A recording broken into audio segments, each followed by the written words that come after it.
Profesi paralegal dalam pemeriksaan banding tindak pidana narkotika di Pengadilan Tinggi. Dasar hukumnya adalah pertama, Undang-Undang Nomor 8 Tahun 1981 tentang Hukum Acara Pidana, Undang-Undang Republik Indonesia Nomor 35 Tahun 2009 tentang narkotika, Peraturan Pemerintah pengganti Undang-Undang atau Perpu Nomor 2 Tahun 2022 tentang Cipta Kerja yang sekarang menjadi Undang-Undang Nomor 6 Tahun 2023, Peraturan Kepala BNN RI tentang narkotika, Peraturan Kepala Kepolisian RI terkait narkotika, Peraturan Kejaksaan Agung RI terkait narkotika, Peraturan Mahkamah Agung terkait narkotika, dan jurisprudensi. Apa fungsinya ya paralegal dan pemeriksaan banding tindak pidana narkotika di Pengadilan Tinggi? Ada dua jenis paralegal, yaitu apabila paralegal membuka kantor paralegal mandiri atau paralegal yang bekerja di bawah advokat.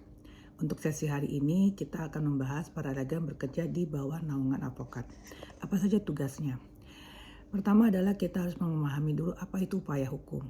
Upaya hukum adalah hak terdakwa atau penuntut hukum untuk tidak menerima putusan pengadilan yang berupa perlawanan atau banding atau kasasi atau hak terpidana untuk mengajukan permohonan peninjauan kembali. Dalam hal ini Hakim Pengadilan Tinggi yang telah mengadili perkara banding guna kepentingan pemeriksaan banding berwenang untuk mengeluarkan surat perintah penahanan untuk paling lama 30 hari.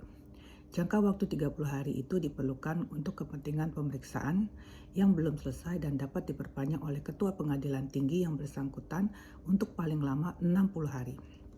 Nah, dalam hal ini juga tidak menutupi dikeluarkannya terdakwa dari tahanan sebelum berakhir waktu penahanan tersebut jika kepentingan pemeriksaan sudah terpenuhi. Setelah waktu 90 hari, walaupun perkara tersebut belum diputus, terdakwa sudah harus dikeluarkan dari tahanan demi hukum. Nah, berapa lama jangka waktu banding? Yaitu jangka waktu banding diajukan selambat-lambatnya 7 hari sesudah putusan dijatuhkan atau 7 hari setelah putusan diberitahukan kepada terdakwa yang tidak hadir dalam mengucap putusan. Permintaan banding diajukan melampaui tenggang waktu tersebut di atas dapat diterima dan dicatat dengan membuat surat keterangan panitera bahwa permintaan banding telah melewati tenggang waktu dan harus dilampirkan dalam berkas perkara. Tanggal penerimaan memori dan kontra memori banding dicatat dalam registrasi dan salinan memorinya serta kontra memorinya disampaikan kepada pihak yang lain dengan relas pemberitahuan. Pengadilan Tinggi berpendapat bahwa dalam pemeriksaan tingkat pertama ternyata ada kelalaian dalam penerapan hukum acara atau kekeliruan atau adanya kurang lengkap, maka Pengadilan Tinggi dengan suatu keputusan dapat memerintahkan Pengadilan Negeri untuk memperbaiki hal tersebut atau Pengadilan Tinggi yang melakukannya sendiri. Jika perlu Pengadilan Tinggi, maka keputusan dapat dibatalkan penetapan dari Pengadilan Negeri sebelum putusan Pengadilan Negeri dijatuhkan. Pengadilan Negeri juga dapat memutuskan atau menguatkan atau mengubah atau dalam hal ini membatalkan putusan Pengadilan Negeri.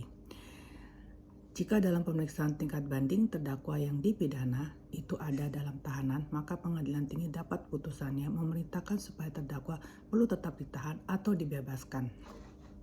Salinan surat pengeputusan Pengadilan Negeri beserta berkas perkaranya dalam waktu 7 hari setelah putusan tersebut dijatuhkan dikirim kepada Pengadilan Negeri yang memutuskan pada tingkat pertama. Nah, apa peran paralegal dalam pemeriksaan banding tindak pidana? Pertama adalah menyiapkan dokumen, yaitu membantu menyiapkan dokumen-dokumen yang diperlukan untuk proses banding termasuk mengumpulkan atau menyusun bukti serta pernyataan saksi. Kemudian juga menyusun memori banding yang berisi alasan-alasan mengapa putusan di pengadilan tingkat pertama perlu ditinjau ulang.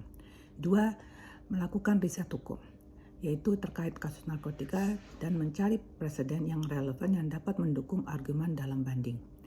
Mencari dan menyusun informasi mengenai undang-undang dan peraturan yang berlaku serta jurisprudensi yang mendukung posisi hak hukum klien.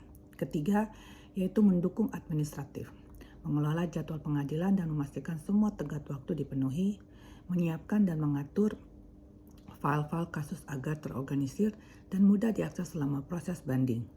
Keempat, paralegal berkoordinasi dengan klien dan saksi, yaitu menghubungi dan berkomunikasi dengan klien untuk memastikan mereka memahami proses banding dan status kasus mereka. mengatur dan mempersiapkan saksi-saksi yang akan memberikan kesaksian di pengadilan banding jika ada mengajukan saksi untuk tingkat banding. Ya. Kemudian kelima adalah dalam hal ini mendukung pengacara atau advokat. Paralegal mendukung pengacara atau advokat dalam menyusun strategi hukum untuk banding, menghadiri persidangan bersama dengan pengacara, dan memberikan bantuan teknis seperti mencatat selama persidangan dan mengelola dokumen yang diperlukan. Keenam, mengelola bukti. Mengelola bukti fisik dan dokumen lainnya yang akan diajukan dalam persidangan banding. Memastikan bahwa semua bukti telah diverifikasi dan disusun dengan baik untuk mendukung argumen dalam banding. Ketujuh, peran paralegal adalah menyusun argumentasi hukum, yaitu membantu pengacara dalam menyusun argumentasi hukum yang kuat berdasarkan fakta dan bukti yang ada. Menyusun ringkasan dan analisa hukum yang akan digunakan dalam memori banding dan selama persidangan. Demikian penjelasan dan terima kasih.